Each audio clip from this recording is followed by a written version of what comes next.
welcome to this meeting tonight. This is going to be a commission meeting, so we need to start the meeting by opening it for the commission. So I now hereby open our meeting.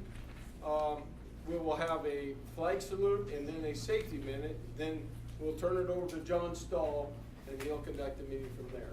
So, Tika, would you like to lead us in the flag salute? Okay. I pledge allegiance to the flag of the United States of America and to the republic for which it stands, one nation, under God, indivisible, with liberty and justice for all. All right, so I'll just do a really quick safety minute. We like to open all of our meetings with a safety minute.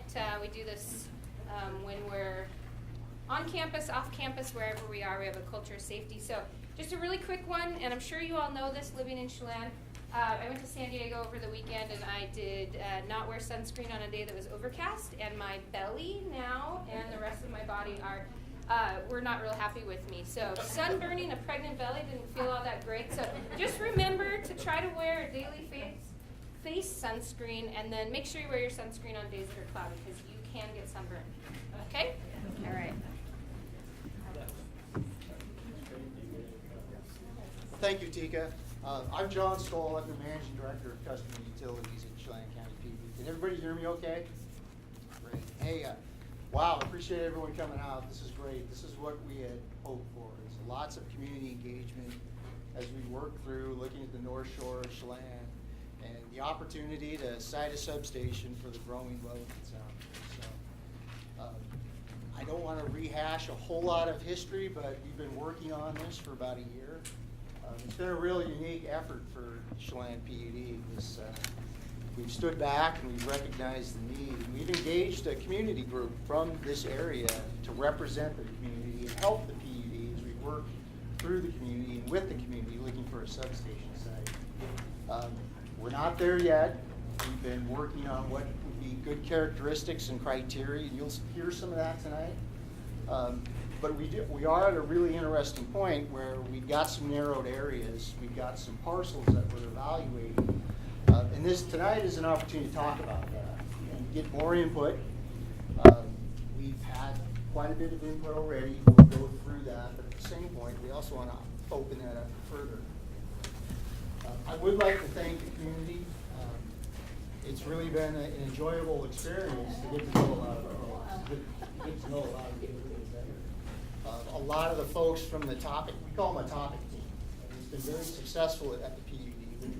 When we work on strategic issues, things that have a big impact to the community, we want to partner with the community with that. We've had a number of folks that are here tonight that have invested quite a bit of time with us, over about a year's worth, kind of going through this effort, going through this process. So again, we're collaborating and we're working with the community. Just to recognize a few folks, I see Tom England's here. Wendy Eisenhart, Sue Crinklaw, that's Sue. John Dreyer. Did I see Fred Cleveland?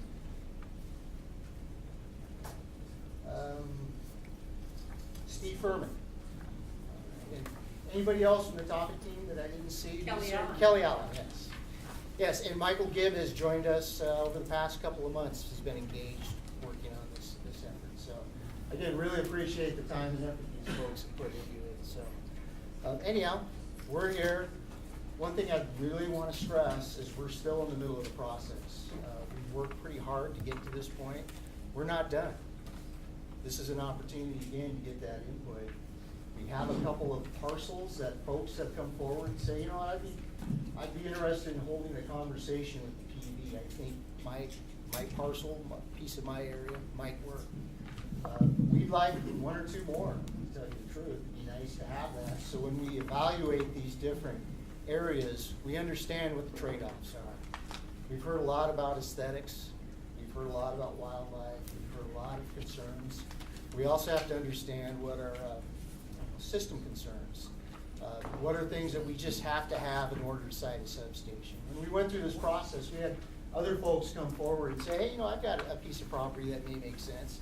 Unfortunately, there's kind of a cliffside, and you can imagine it's a bit difficult to site a substation where you're going to have to do a tremendous amount of earthwork or even put in a transmission feed. But those are just some of the challenges we've had to work through. So again, tonight's the community's opportunity to work with us even some more. Had a great conversation the other night with Michael Gibb and a couple of the neighbors up around one of the areas. We call it 9 and 10. It's South Boyd Road and the Coyote Road area.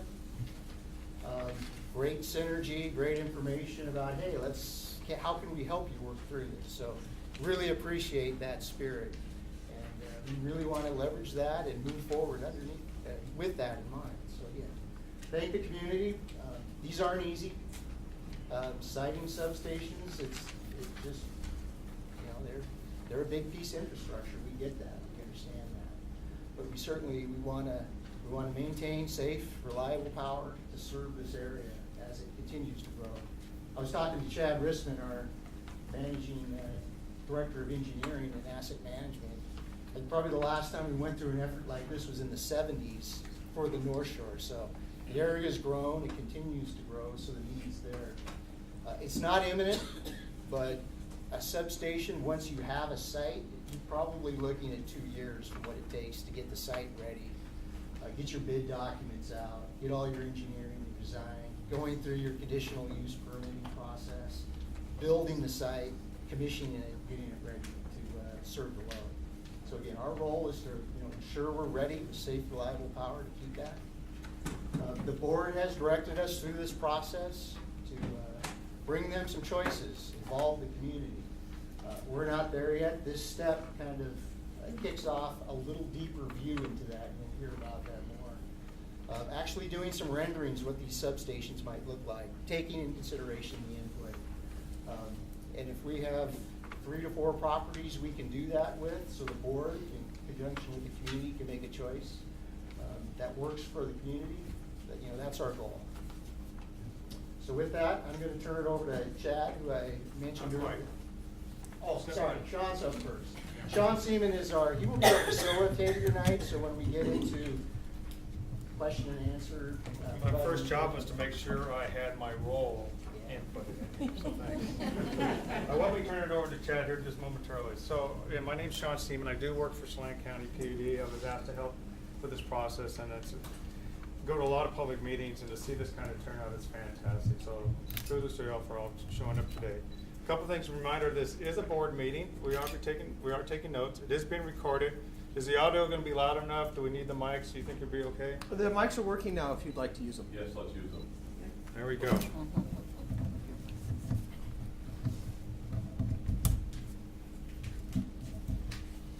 Okay.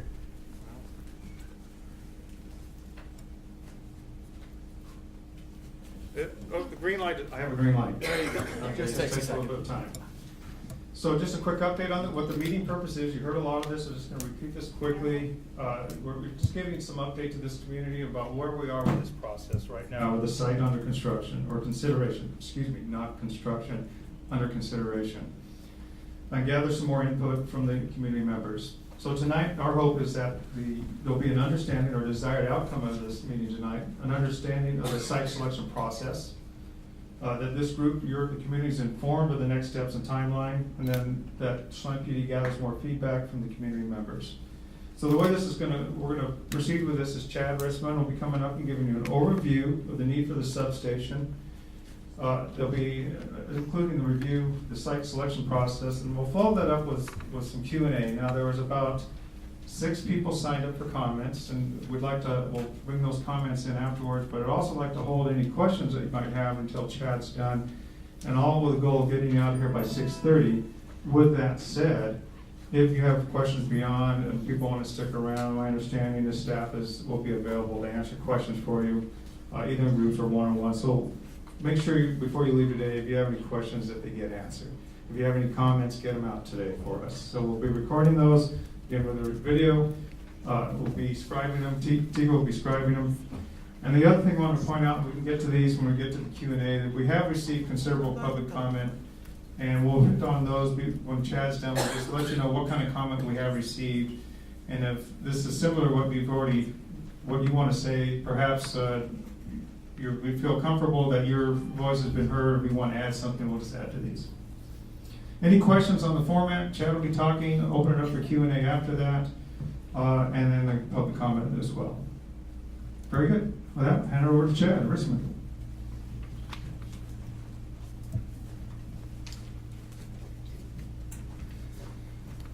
Good evening.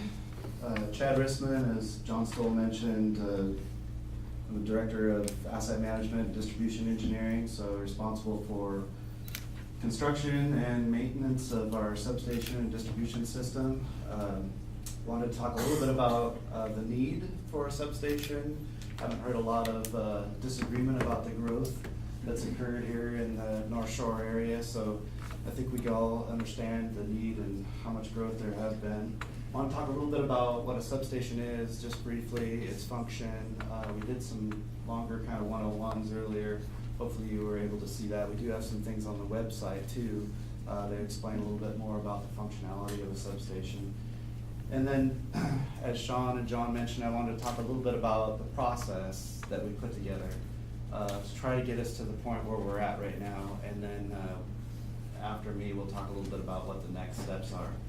So before I get into all that, I really, truly believe, I've been doing this for 20 years, that the answer or the solution to this station or the siting of it is in this room right now.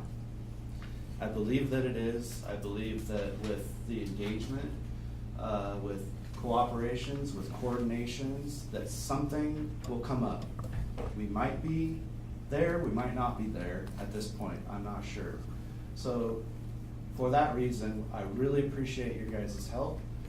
Almost every substation that I've built so far and sited so far for Chelan PUD was never ended up where I thought it should end up.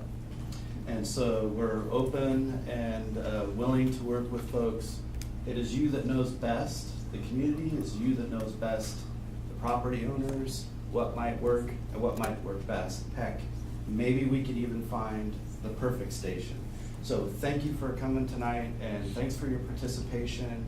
Hope we can get some kind of grassroots things going, and we can find something. So the need, a little bit of overview. Sorry for the angle, Tika. Maybe I can give you this. This map is busy, and I apologize for the folks that got a bad angle there, but I want to talk just a little bit about the need for the station. This is a very busy map. I wanted to point out a couple of, maybe I can do this. I wanted to point out a couple of key points on the map here. This is Lake Chelan. The city limits, I believe, is in pink there. Boyd Road goes up here, so just a little bit of an orientation. The yellow lines are our transmission lines. So a substation's function is to transform voltage for Chelan PUD standard is 115,000 volts at the transmission level down to what could be considered the street level for the distribution level so that it can run down the streets. So that's the primary function of the substation. We have Wapato substation right here on Sport Out Road and Union Valley substation that's right behind the hospital. Those two stations, Wapato was the last one built in 1980. So those two stations are serving all of the North Shore growth, existing loads, and have been since major capacity upgrades since 1980. They've been doing a great job. But now we're at the point where both of these stations combined are at 80% capacity. So it's a great time for us, and our planning guidelines suggest that we start the planning process because we don't want to be in a position where we start doing some things we don't want to do, right? We want to maintain good quality power. We don't want to rush into a site. We don't want to rush into construction because that never turns out too well. So what the bluish line, the bluish vertical line right here, we drew that on there with the community group. And that line represents the electrical middle between the two stations, the Union Valley behind the hospital and the Wapato substation. And it depicts the electrical middle because it's the load distribution. There's more energy that's being used down towards the Chelan area, and that's just all due to density. What's important about that vertical line is that's electrically the ideal location for a substation. Electrically, it would be great to site a substation on the transmission line so we could connect directly up to it and not build additional lines, and on that vertical line. So from an electrical standpoint, that's really the area that is ideal. Now, there's much more to consider than just the electrical side of things. But from a pure electrical standpoint, I just wanted to point that out. So the function of the substation, as I mentioned before, it transforms or changes the voltage level from the transmission voltage level, which comes from the hydros, takes the power, drops the voltage down, and makes it more usable to run along the streets, which is safer, easier for our linemen to manage. And then at your home is another transformer, a smaller one, that converts it to the 120/240 that we're all familiar with inside your home. So the importance of voltage is the higher the voltage, the longer distance you can go with less losses. So you're limited in your distances and with the voltages. That's why there has to be kind of these step downs with the substation. Inside of a substation, we've got pictures of them on our webpage, so if you want to look more into that. But there's two basic pieces of equipment that's in the substation. The main one is, and it's the heart, is the transformer. That converts, and transformers, these are just the common transformers that we have all around us all day long. They're just bigger. There's windings inside there, copper and oil. So they're transforming the voltage from the 115 kV level down to the 12 kV level as our distribution.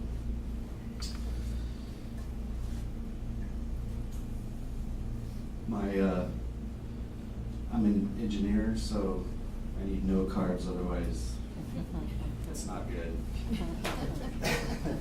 So I want to talk a little bit about the process. And again, I very much appreciate the engagement, the people that I've met, and the continued engagement that we're going to need in order to find what's going to work for everyone. I'm not going to stand up here and tell you that the process we have been moving on is the only process. I'm not going to tell you that it's the perfect process. And I'm not going to stand up here and tell you that it's totally objective. There is some subjectivity in here. It's the process that we came up with the community group, and we're trying to follow that process and hoping that through that process we tease out a solution here. So again, I can't stress enough, it requires your participation, so thanks for being here. What we did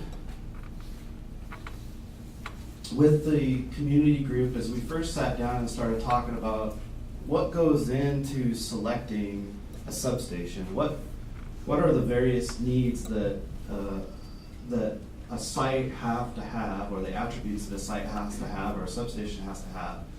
And we thought that might be the first place to start. What are the principles behind the selection process? So we ended up coming up with 4 different categories. The first category was the statutory requirements, and there's a handout that's a lot more descriptive. It was really busy on the slide, so there's a handout. It's got the 4 colors kind of in the middle that describes out the criteria in a little bit more detail. So if you're curious, and then of course on the webpage too. So what we came up with is what goes into the decision making for a site and a substation itself. Well, the first thing is the statutory requirements. We're required by state law for all the obvious things, all the permitting, shoreline permitting. There's also, we're required by state law for safety codes, electrical safety codes, public and personnel safety. Fences have to be a certain height. We have to be, lines have to be a certain distance above the ground. Those kinds of things. Oil containment procedures. Those are all statutory requirements, really the non-negotiables. So those are kind of the no-brainers.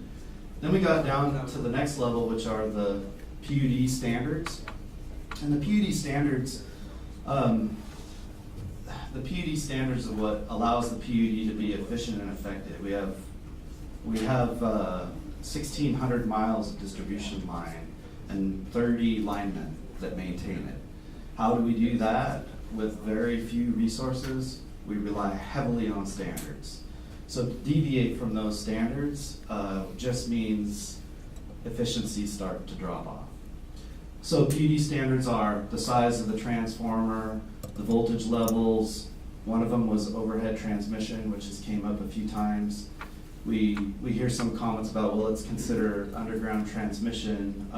It's not that the PUD doesn't have the capability to do that, it's just not a standard, and we're not tooled up and set up for that. So what we've considered is these PUD standards are out of scope, voltage levels, those kinds of things that would cause something different. Then we got down to really kind of the meat of where we need to make some decisions, and that's where we identified these site variables. And you can see these site variables. I'm not going to go through those all in detail, but these are the variables that we wanted to put a lot of focus into to understand what the different sites might provide us with these site variables. There's the system considerations, how close is the transmission line, how close we are to the load center, that one vertical line. There's also how flat is the ground, how much excavation is going to need to be done, can we access it? There's the aesthetics. So you can see the list of things that were on the site variables. The last thing that we identified on the selection criteria was the design variables. These are things that we can manipulate within the substation to try to mitigate potentially some of the things that we, some of the things that we gave up, or some of the things that we had to consider for a specific site, but that maybe we can mitigate with some of these design variables. What are those? Vegetation, orientation, heights of equipment, colors, lighting, sound barriers, those kinds of various things. So I think there's a few more suggestions in the design variables there. So through this process, let me go back to this overview map. On our webpage, you can see how we, with the community group, actually the community group chose this, and there was a lot of debate. And here's where some subjectivity comes into this. The group, I feel, worked really hard to try to consider the various variables. When we assigned the numbers to the different criterias, there was a lot of debate. How many meetings did we have? A lot of debate, and some of the community group probably attest to this. Very difficult thing to do. But what we had to make sure that we did is we came up with a valuation process where we would narrow down so we could start to get more specific. We first identified the red circles up here, 18 different areas, and they were really just meant to be general areas. They were ideas that the group came up with about maybe a site could be in the lookout area, maybe one by the golf course. I know of a gravel pit. What about there? We circled it. We kept everything on there. We came up with 18 ideas. So this was done GIS, and with knowledge at the table. It was not a detailed review. So the next thing we did is we applied the site criteria to all of those 18 sites, and we narrowed it down to these area 9, 10, 7, and 13, which are circled in that bright green there. Then so once we got to that point, Steve Vaughn from our real estate office and Gary Rice, our project manager for this project, who are both here, started calling folks. And when we started calling folks, we weren't getting a lot of participation. We can all understand why. We're hoping to partner with somebody. We would rather work with somebody than against somebody. So what we're looking at is somebody that would be willing to work with us into the next steps. And we can look at some greater detail. So through that process, we were coming up short, and decided then to send in a mailer to just about every property owner along the yellow lines. In doing so, we got one response back, which is the other blue square. So we got 2 blue squares out of this process. We would like to have more. As John mentioned, we'd like to have at least 3. ultimately what we were gonna do, the next steps we're talking about is work into a little bit more of the design, some renderings, understand what the details are. It'd be hard for us, I think, to make some decisions unless we have a little bit more detail. We didn't wanna start this process and bring the details forward because we wanted to make sure the community worked with us in putting things together, and so that's a difficult position to be in. It's hard to make decisions, that's why we went to the site criteria and tried to do the narrowing process. So if we like to make decisions on details, we're at the point now where we can start generating a little bit more detail. Again, just to reiterate what John said, no decisions have been made. The next steps, we're gonna talk a little bit about more in the process, where we're going next. Again, appreciate your participation. Again, I believe the answer, the solution, not sure if it's on the screen or not, but we're gonna move forward with these two that we've identified so far. But I think the answer to the substation is in this room somewhere, somehow. So that, I will turn it back over to Sean. So let's spend just a couple of minutes here in a second. I want to make sure we introduce all the commissioners. Because Commissioner Dennis Bowles is now in attendance. Cornyn Bergen, of course, opened the meeting, and also Ann Congdon is here. So I think you all know Ann. So we have a quorum tonight, so just it's an official meeting. I apologize for being late. I took the wrong side of the highway tonight. So we're gonna have a little bit of time. We have about 6 people actually signed up for comments and a few other question marks, but Chad, you sat down too early. Chad, you sat down too early. Are there any questions on the site selection process, the need for the substation? Any questions on that we can address right now? Because we also will have time with staff afterwards, but is there anything right now on that site selection criteria? Yes, sir. Did you consider, and again, this is the first time I've engaged here, but did you consider? We're gonna have to have you be able to pick up on the, Okay. and if you just take your name up, sure. I'm Norm Coleman, live over in Crystal View Estates. Did you consider proximity to existing and planned residential areas when looking at these sites? Chad, please. When we identified the original 18, yes. In the selection criteria, I think that would have fell under proximity to load or growth. So that was one of the things that we considered, although not exclusively. Again, anything else on the site selection or the need before we jump into the public comments sections? Yes. Carl Glossinger, we live up on Boyd Road, 9010, that big circle, we're in there. In addition to people maybe offered up an acre, that kind of thing, where does eminent domain come in here, if at all? Ultimately, could you, I'm not suggesting this at all, I'm just curious, it hasn't been mentioned, I'm just curious if eminent domain is a factor in the choice process at all. So we have our planning guidelines established for a reason, to start the planning process at 80% of capacity, because we don't want to do one of two things, and I tried to allude to it earlier, but we don't want to go there. We think we're better than that. The other one is we don't want to have a cessation of service. We don't want power quality issues. We don't want to start running out of capacity. We don't want to limit growth. We don't want to be there. So we really want to work as hard as we can with you folks to try to come up with something that will work, that maybe it's not perfect, but that we can live with, and that'll meet the system requirements and not have to take those kinds of actions. But yes, the PUD does have legal authority for that. Anybody want to add anything to that before we move on? Okay, any other questions? Okay, so I'm gonna go ahead, and again, they'll be here, if something comes up, you wanna ask a question with Chad or Gary, real estate, there'll be an opportunity to answer, get those questions answered.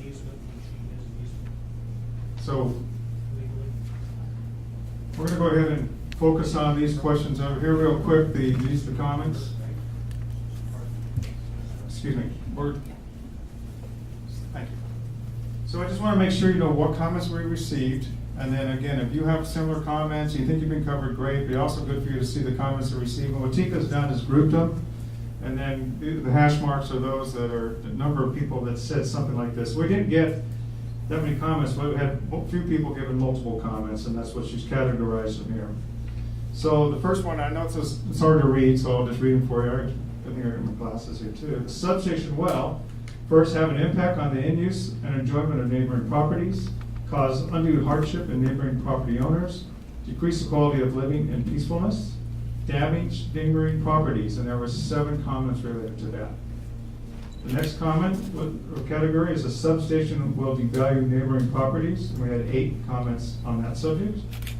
The substation will be seen and heard from neighboring properties, and we had 9. A substation should not be built in residential area. A different area, not residential, should be considered. 7 or 8 comments on that area. No one was representing Area 910 on the community focus group and through the evaluation process. 6 comments. Area 910 should not have been rated as it was through the evaluation process. 4 comments. The areas of most recent growth and development should be required to make space for a substation to serve those developments. 4 comments.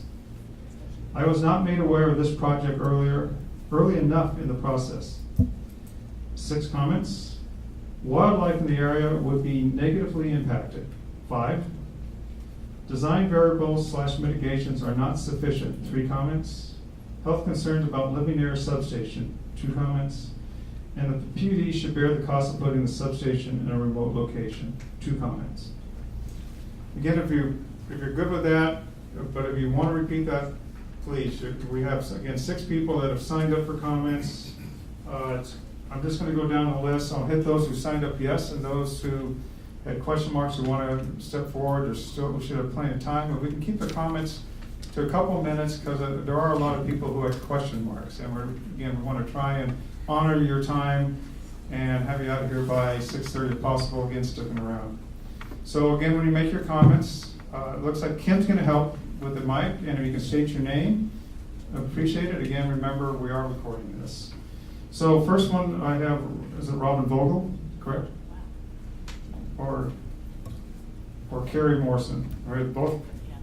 You're both going to do it together? You're going to do one or both? You can do it from right there if you like. Okay. So both of you going to comment or just one of you? I will. Okay. Okay. Robin Vogel and Corky Thorson, and our property is off of Henderson Road, a little private drive called Balsam Drive. We own a residential property, piece of property at 63 Balsam Drive, just off Henderson, in the vicinity of proposed PUD substation area 910, aka the Friends and Orchard property.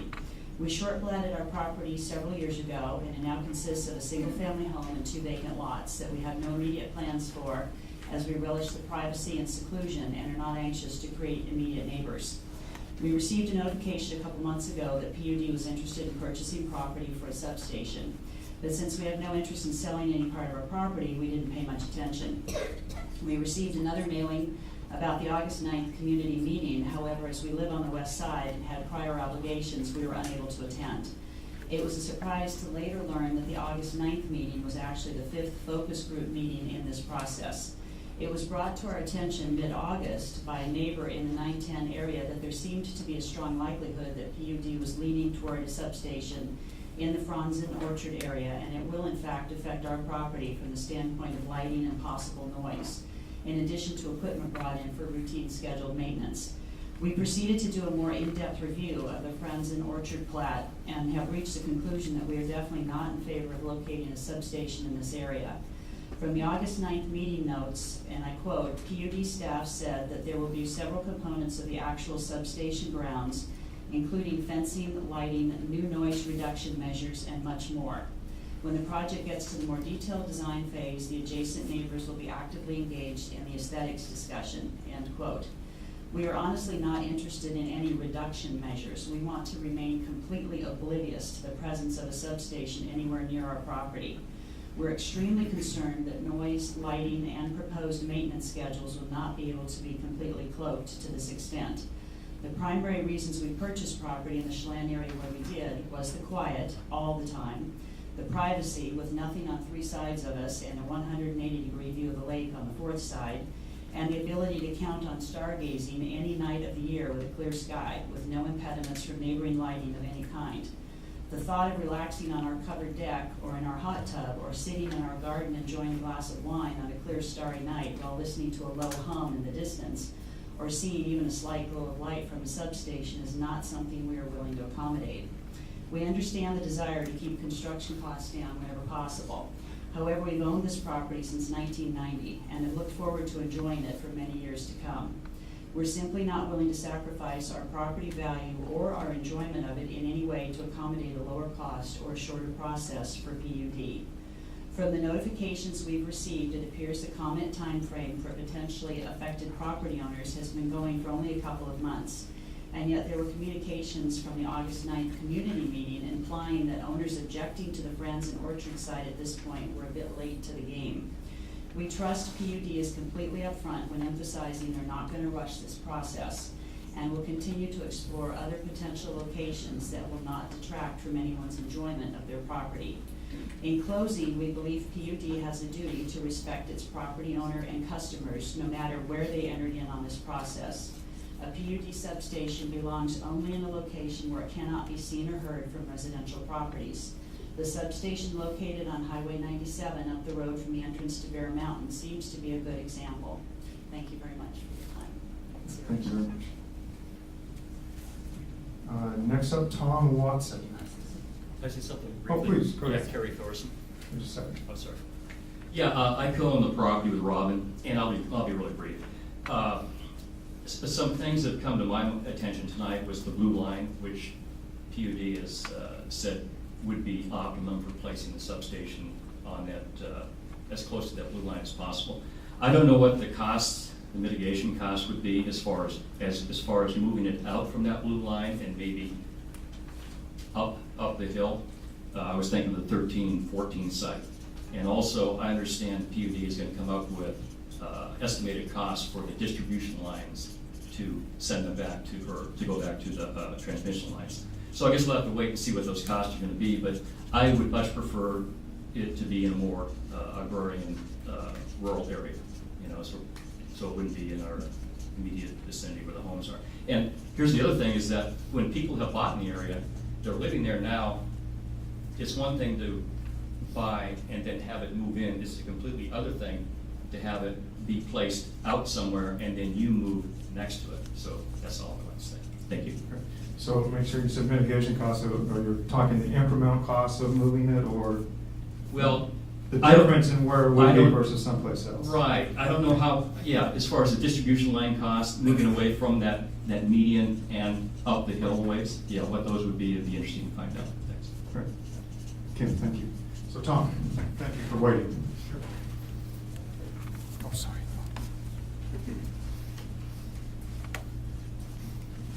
My name is Tom Watson. I live at 410 Henderson Road.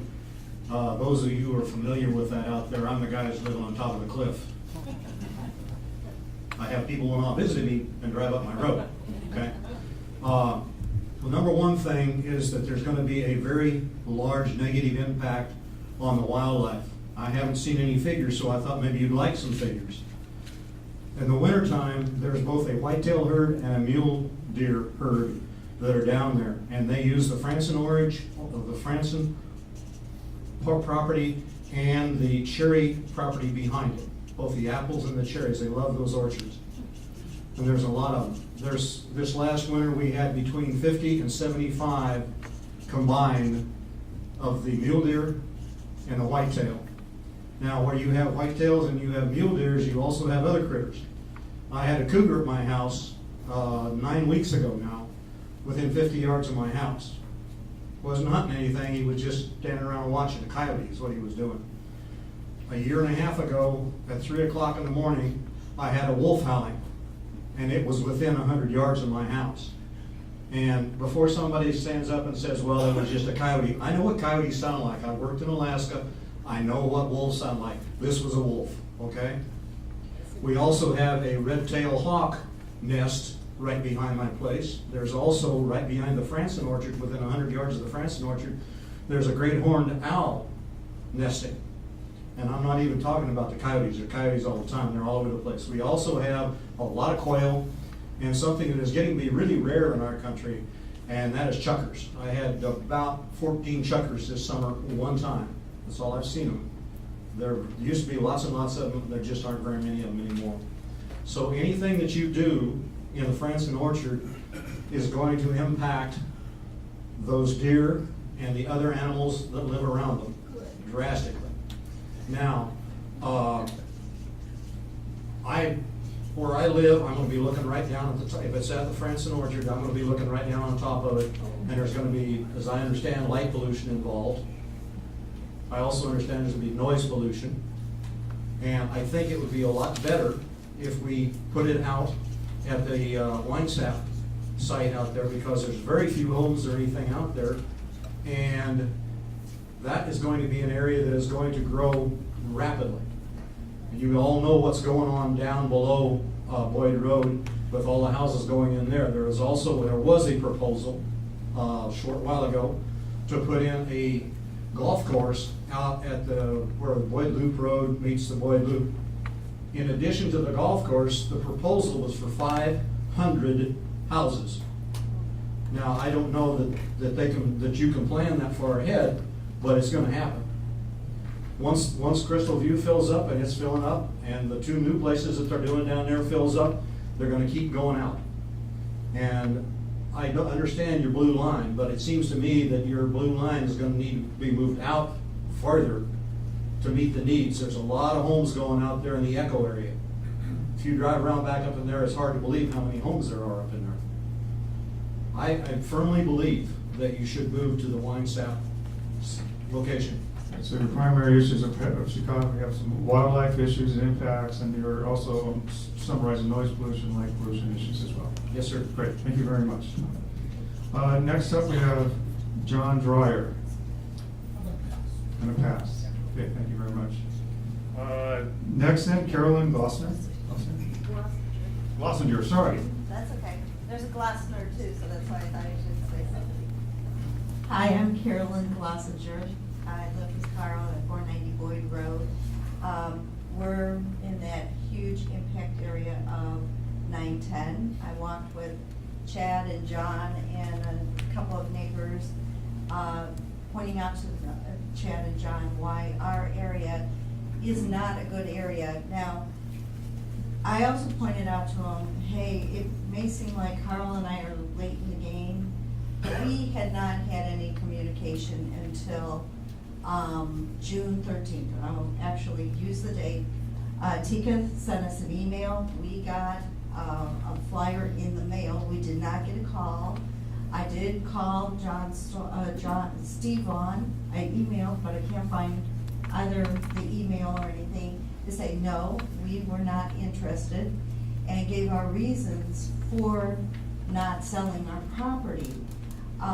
Like most of our neighbors, and well put by them, there's a lot of concerns, and all basically right there, but our huge concern was, we don't want to be treated as, we're coming late. We didn't know about this. And we are year-rounders. We stay completely around. So Tom's comment about the wildlife, they sleep in our front yard on the orchard side. I welcome them. Coyotes, etc. One set of critters that weren't mentioned were the bees. They're very important on my yard. And my daughters, a daughter-in-law and daughter, have threatened me that if I do anything to hurt the bees in our yard, I will deal with them.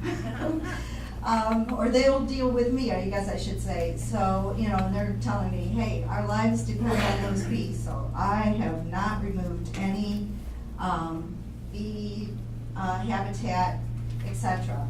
The other is I have hummingbirds. And this past winter, with the huge snow impact, Carl and I daily fed the birds, fed the quail, who are a 360 livelihood at our property. We hear the coyotes, packs on both sides, we see the mule deer, and we love them. So, yes, I understand they can be a pest, but they also are part of our community, so please, please heavily consider that impact. Thank you. Thank you. And Carl, you also were going to speak kind of about What she said. Well, that's what you did here too. I guess that's what I'm. Next up, we have Michael Gibbs.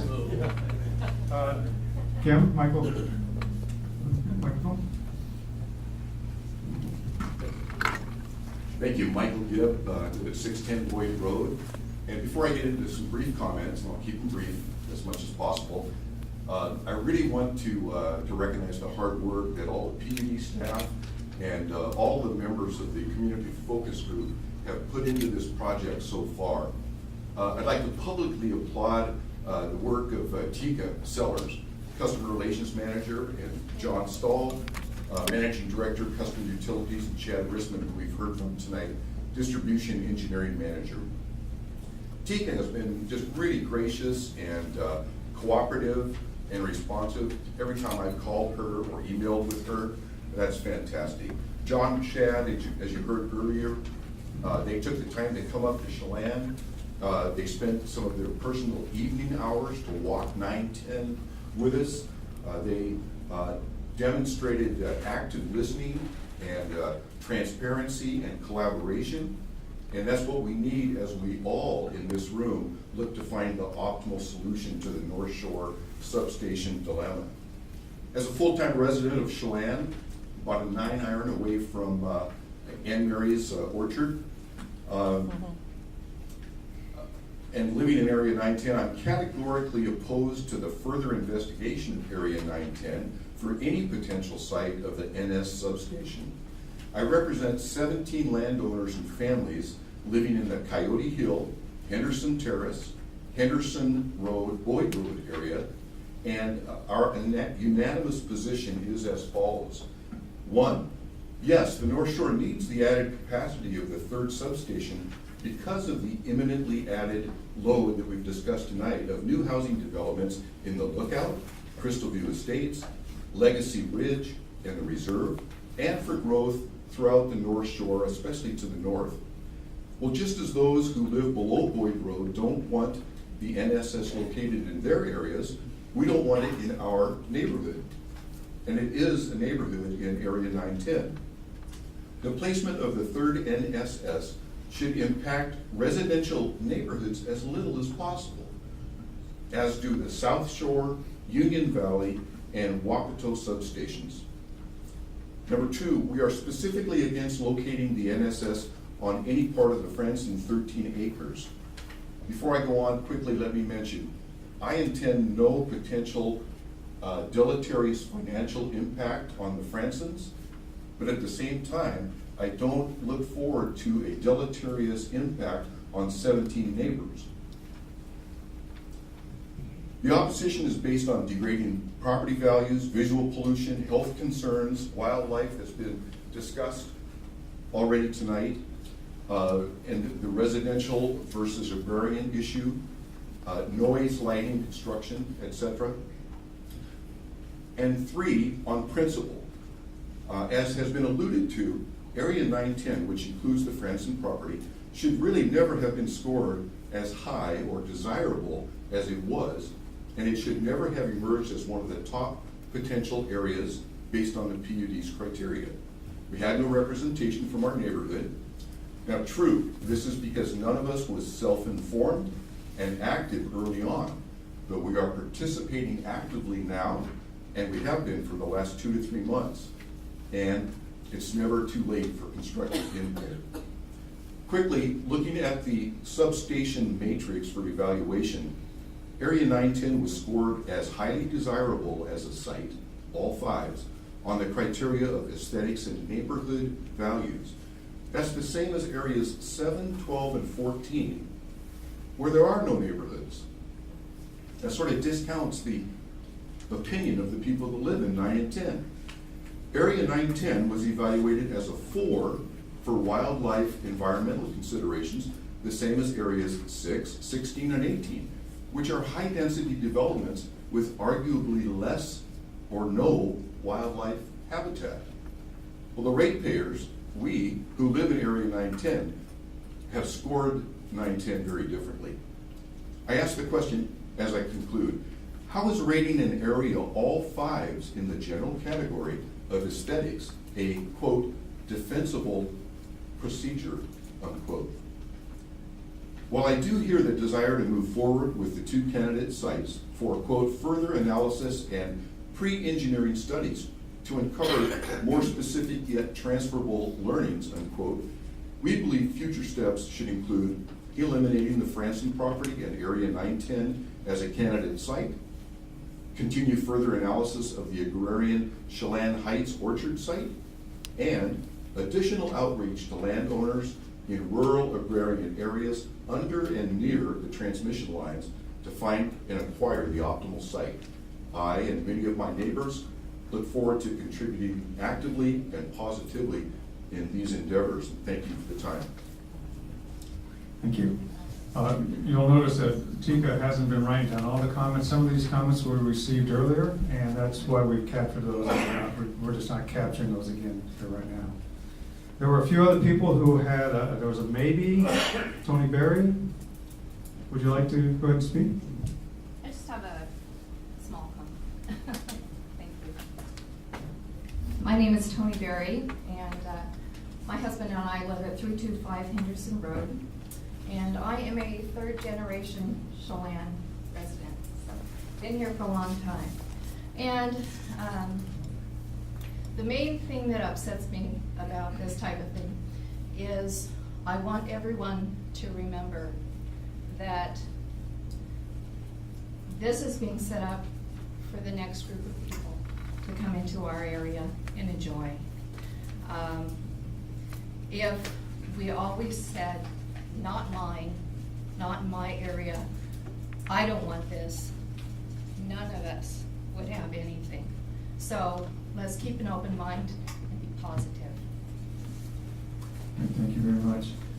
Ron, would you like to say anything? You were down as a maybe as well. Well, since I'm here, I'm at as well. My name is Ron Berry. I like to, I don't know if it goes along with my wife's statement, but I like to agree with the people on the wildlife. I think we need to remember that we moved into their neighborhood. They didn't move into ours, so if you move in somebody's neighborhood and decide you don't like them, you don't just shoot them, you know. So give them consideration too.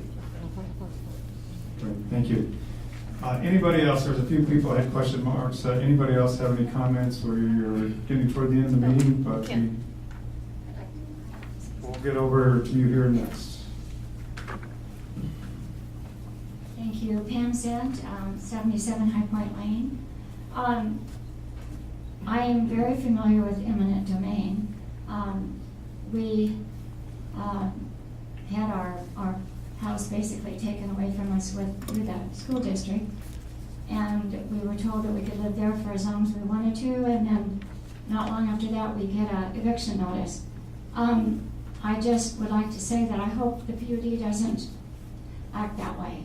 I hope the PUD listens to the people, and I hope that doesn't happen. I hope that you listen to the majority and don't treat people that way. It was very ugly, not a fun thing to go through, and it did work out. It did work out, but it wasn't fun. And the other thing is that, you know, we have to look at those overhead lines, and telephone poles, and I sure don't want to have to think about a substation as well. So I hope that you can find a spot that is away from everyone and suits everyone's needs. So thank you. Thank you. And we have another one over here. Kelly, is that correct? Kelly Allen. I just wanted to speak as a member of the committee that it was not anybody's intent in choosing a home or a residence or a place, or none of us looked at it as not in my backyard. We tried to really look at it very objectively, and of course, there is subjection in it. I don't think the 910 would have been as prevalent at this point if the property hadn't been brought forth. It wasn't like we were honing in on that area. As far as the notices that you got, one of the reasons you did get them is because we were concerned that everybody was aware. And we knew about this. The reason we got involved at the beginning was because of that first property that the pending sale was on. And guess what? Everybody in that neighborhood was right here. And that's just kind of what happens. People pay attention when it's in their neighborhood. So I'm very appreciative that the PUD is saying we have a problem. And the reality is, a year ago when we started this problem, it wasn't as urgent as it is today. We have these developments that are happening, and they're moving forward, and we have to be able to support them. And as was mentioned, it's not just for us today, it's for the future developments. So and having worked with this committee, I can tell you and give you assurances that they truly are hearing your concerns, but we truly do have a need, and our time is running out. So hopefully we can come together to make this a solution building the evening. All right. Okay, yes, right in front here.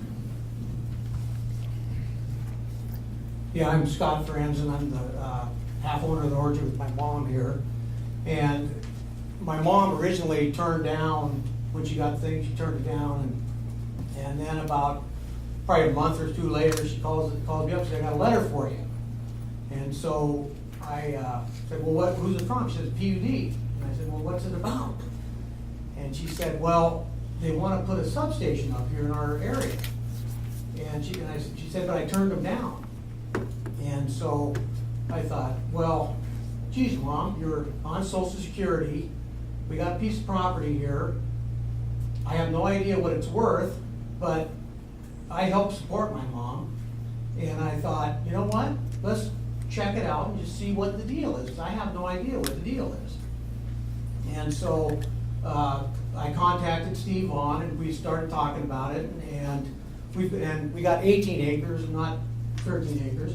But so we got a pretty good sized chunk of property there. It's level, it's low in the area, and we haven't seen any substation photos up here tonight, but the ones I've looked at, I mean, they're not that big a deal, and I don't think there's much noise, and there's not much lights. I've talked to Steve and stuff about it, and I don't want to make enemies with anybody here, but I'm just, I'm looking at, we got an orchard, we can put it in the middle of the orchard, nowhere to even see it.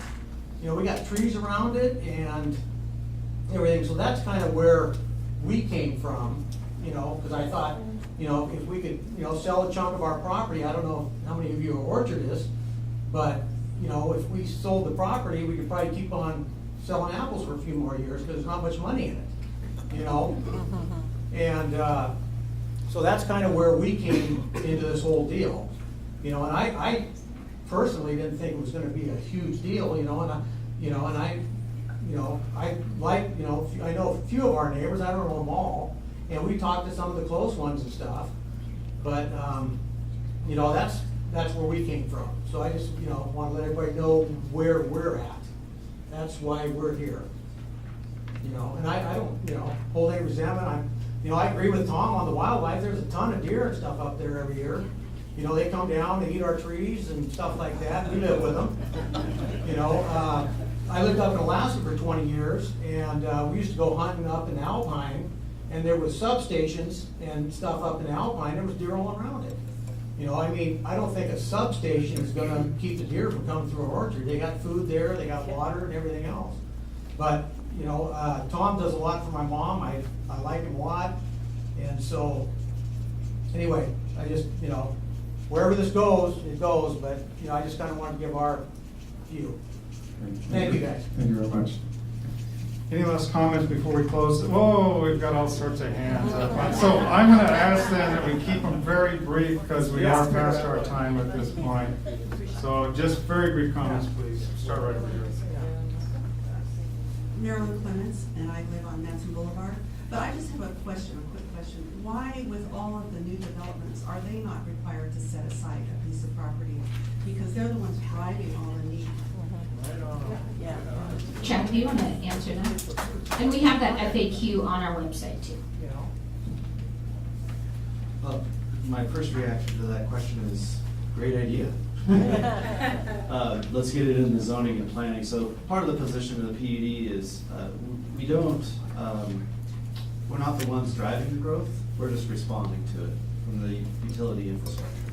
So there would be some additional things that would need to be done, but it is a great idea. In the evaluation criteria, when we started looking at locations or areas that were where all the growth is, it's called Legacy, Crystal View, Lookout Point, the reserve, some of these various locations. One of the things that got us looking away, now, again, not off the table. We haven't taken anything off the table yet. But anything that occurs down there on the other side of the highway, or down there closer to the lake, is gonna require a transmission line from the yellow lines that were on the map down to the substation site. So even though the substation would be relocated, the transmission line would impact everybody from where it takes off down to the substation. And we felt like that would give it a lower rating because the ultimate impact would be greater. I don't know if that answered the question, but. So please stick around. Yeah, you need more clarity. Please stick around. And again, I want to honor your time. Are everybody good to stick around and hear a few more comments? And nobody's getting up and leaving, so let's go ahead and jump in right here. Russian. Again, your name too, please. My name is Steve Pauley. My name is Steve Pauley. A gentleman spoke earlier who represents 17 property owners in the Henderson Road area. In his rebuttal of the 910, he mentioned an alternative of the Chelan Heights site. I don't know where that is. Can you show me, please? And all of these are on our website as well, and this is on your fact sheet, which was a handout. It's smaller here, but if you go on our website, you can blow that up. So that area is right out here. 14. So it was in our area 14. This is the property itself. So this is Lactus Road, okay? Lackius, Okay. and Winesap Avenue, Boyd Loop Road, Crooked Mill Lane, and Boyd Road. Okay, so the site is at the intersection of Winesap and Boyd Loop Road? Not necessarily. So the entire piece of property is here. I don't know exactly how many acres it is. Steve would have to tell me. Okay, so I can't, I don't have a better way of explaining exactly where it's at. So it's just below the intersection of Boyd Loop Road and Winesap. Chica, if you go back to your other larger map, it has the blue square on it that shows where it could possibly Okay, be. so if you're looking at a bigger map, then is that right, Steve? Are you back there? Is that it? 14's up. Yeah, so when we say 14, we just mean that in our evaluation criteria, we considered that to be as close to Area 14 as it was to any other area. So Is it, and that's called Chelan Heights? that is the owner of the property. Yes, Chelan Okay, Heights. I'm looking at the number 14. Can you click your arrow Sure. on where Right the here. site? I see that. Yeah. Where is the perspective? So let me go back to the other map here. If you're looking here, so this is Boyd Road coming up here, winds up this direction. So it's right in here. Where is the number 14? So Okay. the number 14 is up here, but the Got it. actual piece of property is Perfect. not in a particular area, but it's closest to 14. So we just said for the Not highly inhabited, is it? No, it's Tell me this, why does the PUD consider areas as candidates when it's highly habitated. Are you talking about with residences? Yes. Okay. When you have perfectly good sites in Sure. areas that are lowly or no habitated. Sure. Do you want to answer, Chad?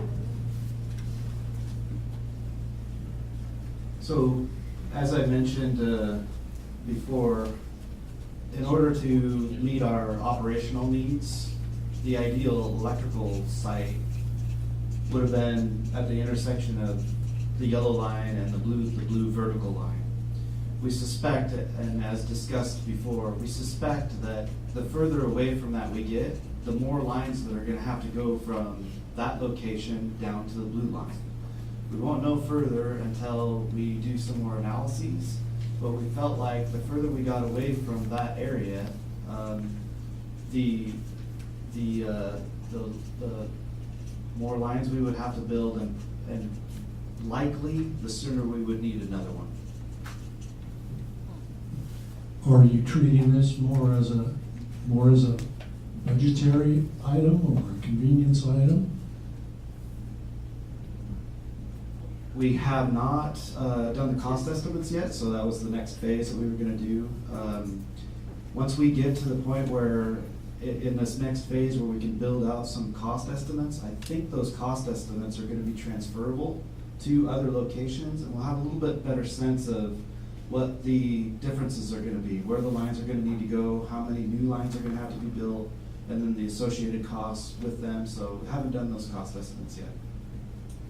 My point is, inconvenience to the residents and the adjacent property owners, I think, takes a much higher consideration from the PUD than does the PUD's increased expenditure of having to route their lines in an inconvenient manner. Personally, if you have to spend more money to inconvenience fewer people, I'm all for it. We own it. After all, we're ratepayers too. So it comes out of everybody's pocket. Okay, so, thank you. I'm gonna sort of move across, if I can go, I'll get to you in a bit. Like, well, the gentleman right up front here again, thank you. Yeah, I'm Tom Anglin. I'm part of the Focus Committee. Yeah, I hear your point, sir, but we are just a small amount of the population in the Chelan PUD area. I'm sure the people of Leavenworth would say, wait a minute, we don't want to spend a whole lot of extra money for Chelan because we pay the power bill too. And so, you know, we are part of a large PUD population, and the commissioner, board members, have to be good stewards for everybody, not just the North Shore people. Thank you. So I keep moving over to Beck over here then. Thank you, Ken.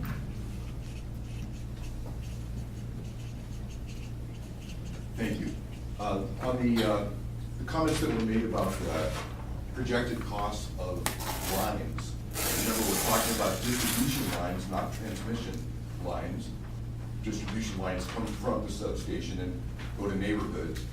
One of the discoveries that I made during this last few months is that I think one of the reasons that 910 is exciting to PUD and PUD staff, even though they don't have a hidden agenda, is that there is the possibility of underground to Boyd Road.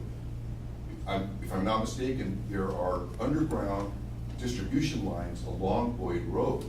And so therefore, they're looking forward to a cost savings of being able to tie in from the substation in 910 right to Boyd Road.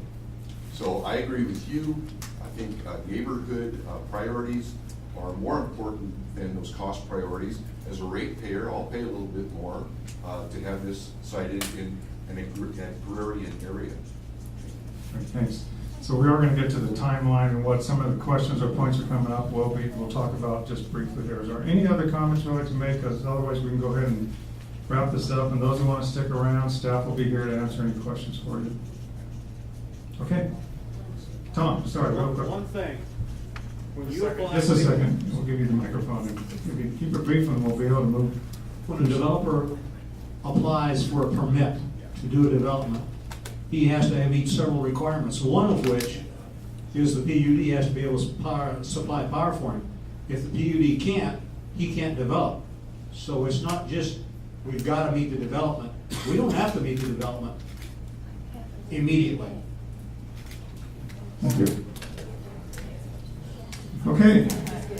Well, it's been great dialogue. Again, if you have any questions regarding the site selection, substation, anything else, we'll stick around and answer those questions. So a couple more things, we'll have you all out of here. The next steps, the next September-October timeframe, the consultant's going to perform a detailed cost analysis and rendering on the proposed site. So the things you want to know, you're going to start getting information on what's it look like, what's the site going to look like, what are the wires going to look like coming in and out. So just, you can hold on here, I'll have you all out of here in a second. November, we're going to present the consultant's analysis to the Chelan and Manson communities, and also present the proposed sites and recommendations to the PD commissioners. This is just the current timeline. In December, then, it'll be a final site acquisition, and then we start moving into 2017-18, the planning process, permitting, engineering. Again, this is assuming we can continue on this timeline. And then 2019 and 2020 would be the equipment's ordered and construction would begin. With that, we're going to turn it over to John and Sheila. What do we need to do to close this meeting out? And you'll help us with that when that time comes. Thank you, Sean.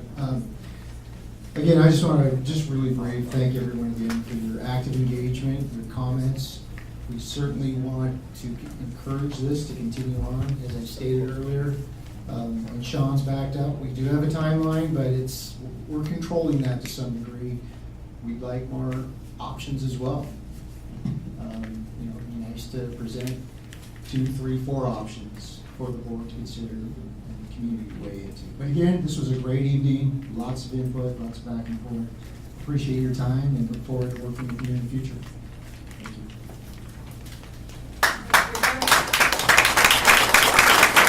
So, thank you. Before you run off, we want to make sure you know that John's blocking the website right now, but all the information that you want is up there on the website. Teak is a great resource for a while anyway. Till December. Till December. And with that, I thank you. I'm going to turn it over to Commissioner Bergen to close out the meeting. All right, I want to say thank you for coming out this evening. And on behalf of the board, we're very interested in this process, and we hope that, and we know we will come to a conclusion that is maybe not help everybody, but it will be one that I think the majority can deal with. So we're looking forward to that conclusion. And I'd like to adjourn the meeting. So thank you for coming.